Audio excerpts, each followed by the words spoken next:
Hello viewers, আসসালামু আলাইকুম। আজকে আমি আপনাদেরকে এই ভিডিওর মাধ্যমে শেখাবো দারাজে কিভাবে সঠিক নিয়মে পণ্য অর্ডার করতে হয়। দারাজ থেকে সঠিক নিয়মে পণ্য কিনতে হলে অবশ্যই আপনাকে দারাজ অ্যাপ্লিকেশনটি ওপেন করে নিতে হবে। তো সিম্পলি আমি দারাজ অ্যাপ্লিকেশনটি ওপেন করে নিলাম। তো দারাজ অ্যাপ্লিকেশনটি ওপেন করা হয়ে গেলে আপনাদের মাঝে ঠিক এরকম একটি ইন্টারফেস শো করবে। তো এখান থেকে অসংখ্য প্রোডাক্ট আপনি দেখতে পারছেন।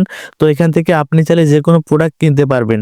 তো আমি আপনাদেরকে এই ভিডিওর মাধ্যমে একটি প্রোডাক্ট কিনে দেখাবো। তো উপরে আপনি সার্চ বলে একটি অপশন দেখতে পারছেন। এই অপশনে ক্লিক করলে আপনার ইচ্ছা মতো আপনার পছন্দ অনুযায়ী যে কোনো প্রোডাক্টের নাম এখানে যদি আপনি সার্চ করেন তাহলে আপনি সেই প্রোডাক্টটি পেয়ে যাবেন। তো সার্চ করা হয়ে গেলে আপনাদের মাঝে ঠিক অসংখ্য প্রোডাক্ট শো করবে। তো এখান থেকে আপনাকে একটি প্রোডাক্ট সিলেক্ট করতে হবে। তো আপনার পছন্দ অনুযায়ী একটি প্রোডাক্ট সিলেক্ট করে নেবেন। তো একটি প্রোডাক্ট এখান থেকে আমি আপনাদেরকে কিনে দেখাবো। তো এখান থেকে আমি একটি প্রোডাক্টের উপরে ক্লিক করলাম। তো প্রোডাক্টের উপর ক্লিক করার পর আপনি নিচের দিকে চলে আসবেন এবং এখানে যে রিভিউগুলো আছে সেই রিভিউগুলো আপনি দেখবেন। তো এই প্রোডাক্টগুলো যারা যারা কিনেছে সেই রিভিউগুলো দেখবেন। আপনি যদি এখানে 5 স্টার রেটিং দেখেন তাহলে কিন্তু নিঃসন্দেহে এই প্রোডাক্টটি কিনতে পারবেন। তো অবশ্যই আপনাকে প্রোডাক্ট কেনার আগে আপনাকে যাচাই করতে হবে আসলে এই প্রোডাক্টটি ভালো কি মন্দ, তার অবশ্যই কিন্তু আপনি এই রিভিউ দেখে বুঝতে পারবেন।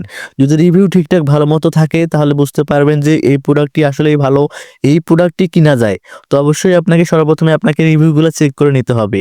তো রিভিউ অনুযায়ী যদি আপনি এখানে 5 স্টার দেখেন তাহলে কিন্তু বুঝতে পারবেন যে আসলে এই প্রোডাক্টটি ঠিকঠাক মতো ডেলিভারি করে এবং আপনি ছবিতে যে প্রোডাক্টটি দেখতে পাচ্ছেন সেই প্রোডাক্টটি কিন্তু ডেলিভারি করা হয়। তো এর দ্বারা যে কিন্তু অনেক প্রোডাক্ট আছে যে প্রোডাক্টগুলো কিন্তু ঠিকঠাক মতো আসে না এবং ছবিতে দেখায় একরকম এবং পরবর্তীতে আপনি কেনার পর সেটা হয়ে যায় আরেক রকম। তো তার আগে আপনাকে সর্বপ্রথমে কিন্তু রিসার্চ করে নিতে হবে। তো এখান থেকে আপনি যদি এই প্রোডাক্টটি কিনেন তো নিচের দিকে আপনি দেখতে পাচ্ছেন বাই নাও বলে একটি অপশন আছে।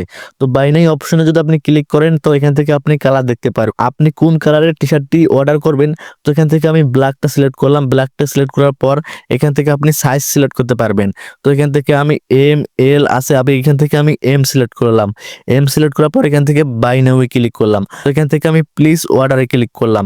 তো প্লিজ অর্ডারে ক্লিক করলে কিন্তু আপনাদের মাঝে ঠিক এরকম একটি ইন্টারফেস শো করবে। তো এখানে পেমেন্ট মেথড দেখাচ্ছে।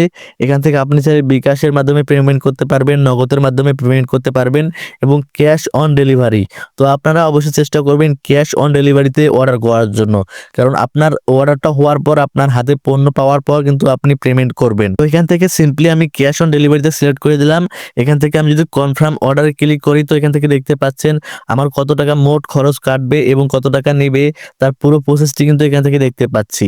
তো এখন আমার অর্ডার করা কনফার্ম হয়ে গিয়েছে। এখান থেকে যদি আমি ভিউ অর্ডারে ক্লিক করি তো আপনারা দেখতে পাচ্ছেন এই অর্ডারটা কিন্তু আমার কনফার্ম হয়ে গিয়েছে। তো আপনারা দেখতে পাচ্ছেন আমার টোটালি মোট 99 টাকা এই প্রোডাক্টটির দাম হয়েছে এবং 150 টাকা ডেলিভারি ফি এবং 10 টাকা ফি কেটেছে। সর্বমোট আমার 259 টাকা এই প্রোডাক্টটির দাম পড়েছে। তো এখন আমি আপনাদেরকে দেখাবো কিভাবে আপনার অর্ডারকৃত যে আপনি যে টি শার্ট বা যে পণ্যটি অর্ডার করেছেন সেই পণ্যটি যদি আপনি ক্যান্সেল করেন বা অর্ডার করা পণ্য কিভাবে ক্যান্সেল করতে হয়। তো এখানে দেখতে পাচ্ছেন ক্যান্সেল বলে একটি অপশন আছে। ক্যান্সেল অপশনে ক্লিক করে দিবেন। এখান থেকে একটি রিজন সিলেক্ট করবেন যে কোন কারণে আপনি সেই প্রোডাক্টটি কিনতে চাচ্ছেন না। তো এখান থেকে আমি যদি একটি রিজন সিলেক্ট করি, আমি ফার্স্ট অফ অল প্রথমেরটাই সিলেক্ট করলাম, তারপর এখান থেকে কনফার্মে ক্লিক করলাম। কনফার্মে ক্লিক করার পর আমি আবারও কনফার্মে ক্লিক করলাম। তো দেখতে পাচ্ছেন আমার রিকোয়েস্টটি সাবমিট হয়ে গিয়েছে এবং আমার এই যে প্রোডাক্টটি আমি অ্যাপ্লাই করেছিলাম, যা প্রোডাক্টটি আমি কিনেছিলাম সেই প্রোডাক্টটি কিন্তু আমি ক্যান্সেল করে দিলাম। তো আশা করি সকলে এই বিষয়টা বুঝতে পেরেছেন। এভাবেই কিন্তু দারাজে পণ্য অর্ডার করতে হয়। তো আপনি যখন এভাবে পণ্য অর্ডার করবেন এখানে আমার উপরে লোকেশন দেওয়া আছে, আমার নাম দেওয়া আছে, আমার নাম্বার দেওয়া আছে এবং ভবানীগঞ্জ বাজার কৃষি ব্যাংক আমার লোকেশন। তো আপনি যখন দারাজ অ্যাপ্লিকেশন খুলবেন তখন কিন্তু আপনার লোকেশন সিলেক্ট করতে হবে। আপনি কোন জায়গায় মাল রিসিভ করতে চাচ্ছেন তার পুরো প্রসেসটি দিয়ে কিন্তু দারাজে অ্যাপ্লিকেশনে আপনার অ্যাকাউন্ট ক্রিয়েট করতে হয়।